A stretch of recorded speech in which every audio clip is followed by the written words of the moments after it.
Hello, good morning, જય મહારાજ. કેમ છો બધા? તો તમારા બધાનું સ્વાગત છે ફરીથી એક નવા બ્લોગમાં. અને અત્યારે તો મારે રોટલી બનાવવાની છે. હવે ટિફિનની રોટલી તો બનાવી દીધી,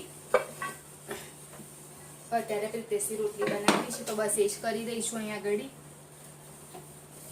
એક જ બનાવવાની છે, વધારે નહીં બનાવવાની, બીજી તો બધી બનાવીશું. હવે સવારે કેવું થયું કે હું શાક કાપવા બેસી ને, મતલબ મારે આજે બનાવવાનું હતું રીંગણ બટાકા, કેમ કે પ્રિતેશનું કન્ફર્મ હતું નહીં જવાનું કે નહીં એમ, એટલે મતલબ કે રાત સુધી કન્ફર્મ હતું. પછી રાત્રે કીધું કે જઈશ એવું, તો મેં કશું પલાળ્યું નહોતું, મગ કે પછી છોલે કે એવું કંઈ જ નહોતું પલાળ્યું. તો પછી રાતે મને કીધું કે હું જઈશ, તો પછી કશો ઓપ્શન તો હતો નહીં મારી પાસે. તો રીંગણ બટાકા મેં બનાવવાનું નક્કી કર્યું એમ કે રીંગણ બટાકા બનાવી દઈશ. તો રીંગણ બટાકા બનાવવાનું, તો બટાકા તો મેં કાપી નાખ્યા, અને જ્યારે રીંગણ કાપવા ગઈ ને તો બધા જ રીંગણ સડેલા નીકળ્યા. તો પછી બટાકા તો મેં કાપી નાખેલા, હવે કરું શું? તો પછી મારી પાસે બીજો તો કશો ઓપ્શન હતો નહીં, તો પછી મેં ડુંગળી કાપી નાખી અને ગલકું હતું ને એ બી અંદર એડ કરી દીધું. તો એટલે આજે ગલકું ડુંગળી બટાકાનું શાક બની ગયું. બનાવ્યું તો નહીં પણ બની ગયું. અને રાતે બી કેવું થયું કે રાતે 11:15 જેવું થયું ને ત્યારે લાઇટ ગતી રહી. તો કેટલા વાગે? 1:45 આવી. એટલે રાતે બી ઊંઘ બી બગડી, કેમ કે ઠંડક તો હતી, વરસાદ બી ચાલુ હતો થોડો થોડો, પણ મચ્છર હેરાન કરતા હતા. એટલે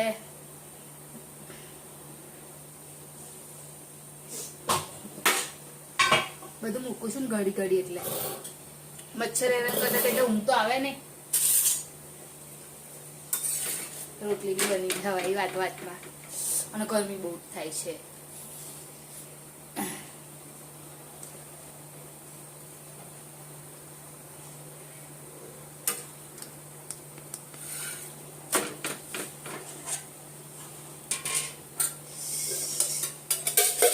પ્રિતેશને સવાર ચા સાથે તેલવાળી રોટલી જોઈએ છે.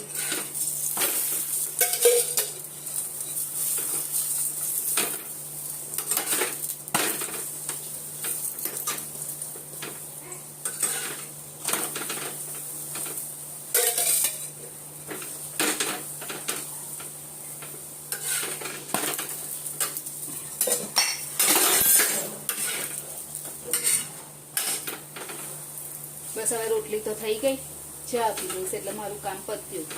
અને પછી ત્યાં સુધી હર્ષિલ પણ પાછો ઉઠશે, એટલે એનું એક ચક્કર ચાલુ. હજુ નાસ્તાનું બી મેં કશું નહીં વિચાર્યું. આમ તો વિચાર છે કે કશું તળીને જ લઈ જઈશ આજે, પણ હજુ કશું કર્યું છે નહીં, એટલે એ બી હજુ કરવાનું બાકી છે. હર્ષિલનું હોમવર્ક પણ પતાવવાનું બાકી છે, એટલે કામ તો હજુ ઘણું બધું છે મારી પાસે. એટલે જોઈએ, પહેલાં મમ્મી ગ્લાસ લઈ ગયા છે, ઘસવાઈ લઈ આવું. પ્રિતેશને જોઈશે ચા પીવા માટે. મમ્મી ગ્લાસ આપો તો.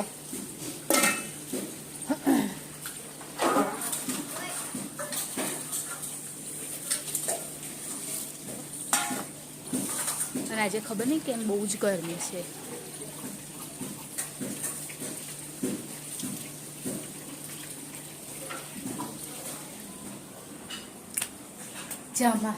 ચા છે ને અમે લોકો ગ્લાસમાં જ પીએ છીએ. બધાની અલગ અલગ એ હોય, અમુક કપમાં પીતા હોય, મગમાં પીતા હોય, બધું અલગ અલગ હોય. અમે પહેલેથી ગ્લાસમાં જ ચા પીએ છીએ, કેમ કે બધાને વધારે જોઈએ છે ચા, એટલા માટે. જ્યાં બહાર બોલા ચા બ્રશ કાઢ્યું મમ્મીએ. શું કરો સવારમાં ઉઠીને? શું કરો? નહીં પડ્યો વરસાદ, તો રાતે પડેલો, અત્યારે નહીં પડ્યો. જાહેરમાં તો લાઈટ ગઈ તો કેટલા વાગે આવી મમ્મી? 2 કલાક ગઈ. જા કાનું ચાલ મોધેલું બેટા. અને ગાયન તો પાર રહી અહીંયા આગળ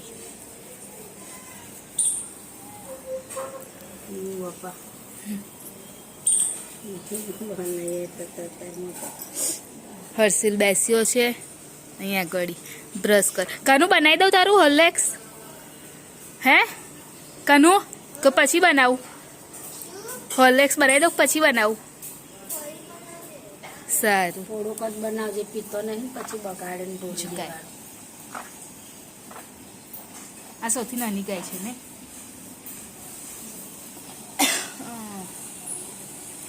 વાતાવરણ તો નોર્મલ છે. કેટલો થાય છે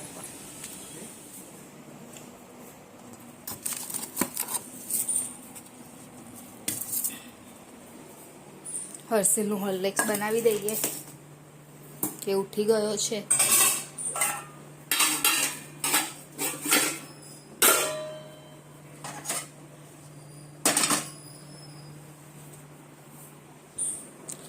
દૂધ હજુ જોઈશે વધારે.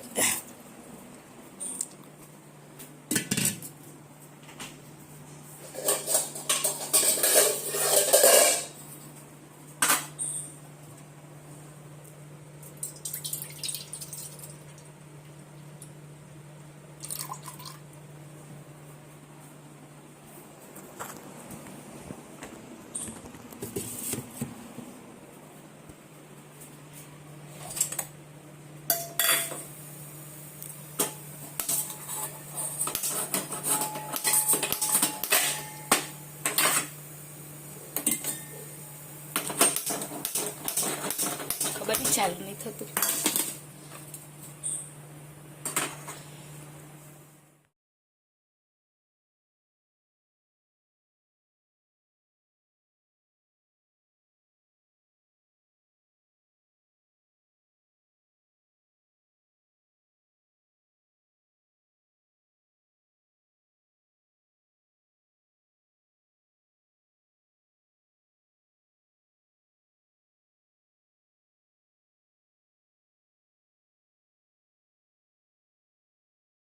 તો અત્યારે હું આવી ગઈ છું જોબ પરથી અને આજે શું થયું કે બી જમવાનું આવીને મારે બનાવવાનું હતું અને વરસાદ સ્ટાર્ટ થઈ ગયો. તો મારે કેવું છે કે અહીંયા આગળ ગરનારા ભરાઈ જાય. તો જો ગરનારા ભરાઈ જાય ને બધા થોડું બી વરસાદ પડે ને તો ગરનારા પેક થઈ જાય. તો હું ઉપર થઈ મારે બ્રિજ ઉપર થઈને આવવું પડે એટલે આખું ગોળ ફરીને આવવું જ પડે. અને ટ્રાફિક બહુ જ હોય કેમ કે બ્રિજ ઉપર જ બધું પબ્લિક જાય ને એટલે ટ્રાફિક પણ વધારે હોય એટલે ટાઈમ લાગી જ જાય ત્યાં આગળ પણ. તો મારે એમાં ટાઈમ અડધો ગતો રહ્યો. પછી રસ્તામાંથી બધું લાવવાનું હતું બધું એટલે ખાલી દહીં લાવવાનું હતું, દહીં નહોતું અને કસ્તુરી મેથી બી ખલાસ થઈ ગઈ હતી તો એ પણ લાવવાનું હતું. અને રેનકોટ પહેરીને ગયેલી ત્યાંથી નીકળી એટલે રેનકોટ પહેરી ગયેલો કેમ કે વરસાદ જ વધારે ચાલુ હતું એટલે. તો પછી આવીને ફટાફટ ફ્રેશ થઈ ગઈ અને પછી મમ્મીએ ચણા તો બાફી રાખેલા ને અહીંયા આગળ હું મમ્મીને લોટ જે બાંધવાનો છે ને એનું હું આપું છું એટલે મમ્મી લોટ બાંધી દેશે ત્યાં સુધી હું ગ્રેવીને એવું બધું કરી દઈશ. તો અહીંયા આગળ મેં મેદો અને થોડોક સોજી એ બંને એડ કરી દીધા છે એટલે મેદો વધારે લેવાનો, સોજી તો થોડોક જ લેવાનો, એક મુઠ્ઠી જેટલો જ. તો એડ કરી દીધું અને પછી એની અંદર નમક, થોડી મોરસ અને આપણે જે સોડા ખાઈએ ને આપણે ભજીયામાં ને એમાં સોડા નાખીએ ને જે એ સોડા ખાવાવાળો સોડા એ નાખી દીધો અને દહીંથી લોટ બાંધી દીધો હતો. તો આ ભટુરાનો લોટ હતો એ જલ્દી બાંધવાનો હતો. મને એક તો ઉધરસ થઈ ગઈ છે ને એનો પ્રોબ્લેમ છે તો એ બાંધવાનો એટલે મમ્મીએ આગળ પહેલાં મેં એમને એ કાઢી આપ્યું. હજુ મેં ગ્રેવીને એવું નહીં કર્યું સ્ટાર્ટ કેમ કે પહેલાં લોટ બાંધવો જરૂરી હતો એટલા માટે કેમ કે એને રેસ્ટ આપવો પડે ને. તો બસ અહીં આગળ આ રીતે લોટ બાંધ્યો હતો ભટુરાનો અને બધા ભટુરા એકદમ સરસ રીતે ફૂલ્યા હતા. તમે આગળ બી જોજો. તો તમે લોકો જો ના ફાવતો હોય ને તો આ રીતે ટ્રાય કરજો, એકદમ સરસ લાગશે અને બનશે પણ સારું, એકદમ ફૂલેલા બનશે.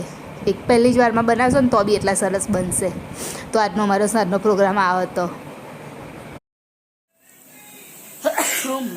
આજે તો હું આવીને તો વરસાદ પડતો હતો. હર્ષિલ બેસ્યો છે દીવાબત્તી કરવા, મમ્મી આગળ લોટ બાંધે છે અને હું શાક વઘારું છું.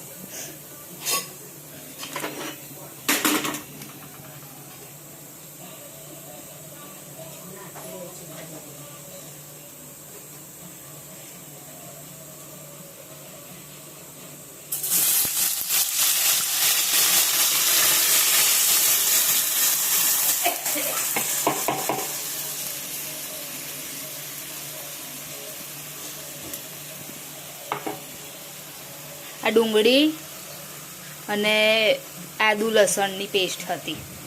મમ્મી કાજુ બદામ કાપે છે. શું મૂક્યું મમ્મી તમે ખીર બનાવે છે. અને હર્ષિલ અહીંયા આગળ બેસ્યો છે. અને અહીંયા આગળ મેં ચણા બાફી દીધા છે. મમ્મીએ બાફી દીધેલા પણ થોડા કાચા જેવા લાગતા હતા એટલે ફરી બાફ્યા. અહીંયા આગળ ખીર થવા માટે મૂકી છે. અને અહીંયા આગળ ટામેટું અંદર ફરી એડ કર્યું અને બસ એ પકાવવા માટે મૂક્યું છે. અને ટાઈમ લાગશે થતા. આમાં ગ્રેવી મેઇન છે. ગ્રેવી બનતા બહુ વાર લાગે ને મમ્મી? ગ્રેવી બનતા બહુ વાર લાગે. પછી વાંધો નહીં કઈ ફટાફટ. હે ઇલાયચી એ કરી ના, ઇલાયચી વગર સ્વાદ ના આવે. ઇલાયચી તો કરો પણ આખી થોડી નાખવાની. બસ ઇલાયચી નાખજો ને તો સ્વાદ નહીં આવે. બસ ના નાખશો ચાલશે, એટલું બહુ થઈ ગયું. હા કાનું તને કેવું છે બેટા? આવા સારું છે ને? ત્યારે બહાર વરસાદ ચાલુ છે. કેરનો 5:30 પડે છે. હજુ ચાલુ જ છે.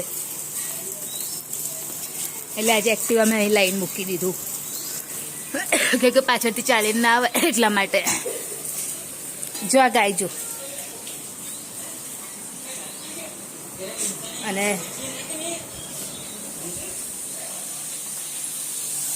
મમ્મી દૂધ એડ કરે છે ખીરમાં અને શાક ખાય છે ધીરે ધીરે.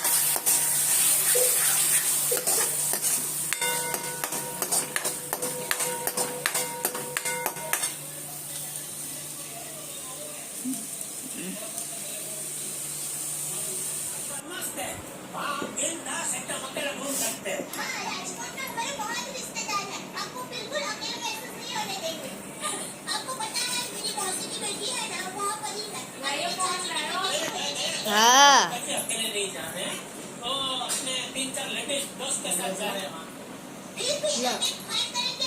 અત્યારે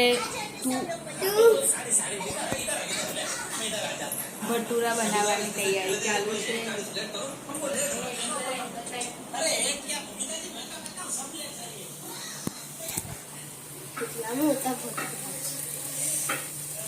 અહીંયા આગળ ખીર થઈ રહી છે. અહીં ભટુરા થઈ રહ્યા છે.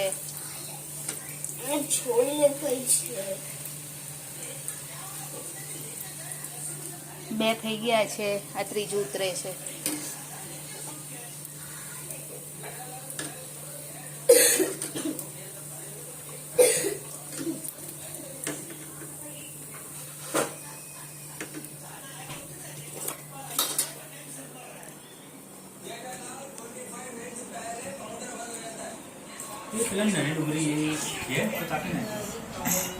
આજે બનાવ્યું છે છોલે ભટુરે. હે કાનું? હર્ષિલ તો જમવા પણ બેસી ગયો. અને ખીર બનાવી છે પણ ખીર હજુ થાય છે. લે ચાલ ખા મન કર. થઈ ગઈ છે એમ? એ કડક છે બેટા. એ પહેલી છે ને એટલે આ સોફ્ટ છે.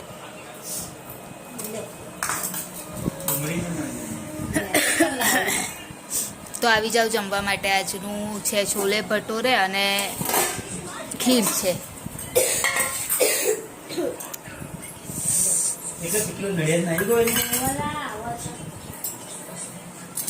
અને હજુ પ્રિતેશ આયા છે નહીં. તો જો અહીંથી તો તમને નહીં દેખાય પણ હજુ વરસાદ જો પેલા પાણીમાં દેખાય છે ને હજુ વરસાદ ચાલુ છે. અને હર્ષિલે દવા પી લીધી અને ઉપર આવી ગઈ. તો વિડીયોની એન્ડિંગ પણ સાથે સાથે લઈ લઉં. તો અમારી ચેનલ લાઈક કરજો, શેર કરજો, સબસ્ક્રાઈબ કરજો, કોમેન્ટ જરૂર કરજો અને બધા પૂરા વિડીયો જોજો. બાય. જય મહારાજ. Good night. કાલે ફરીથી મળીશું.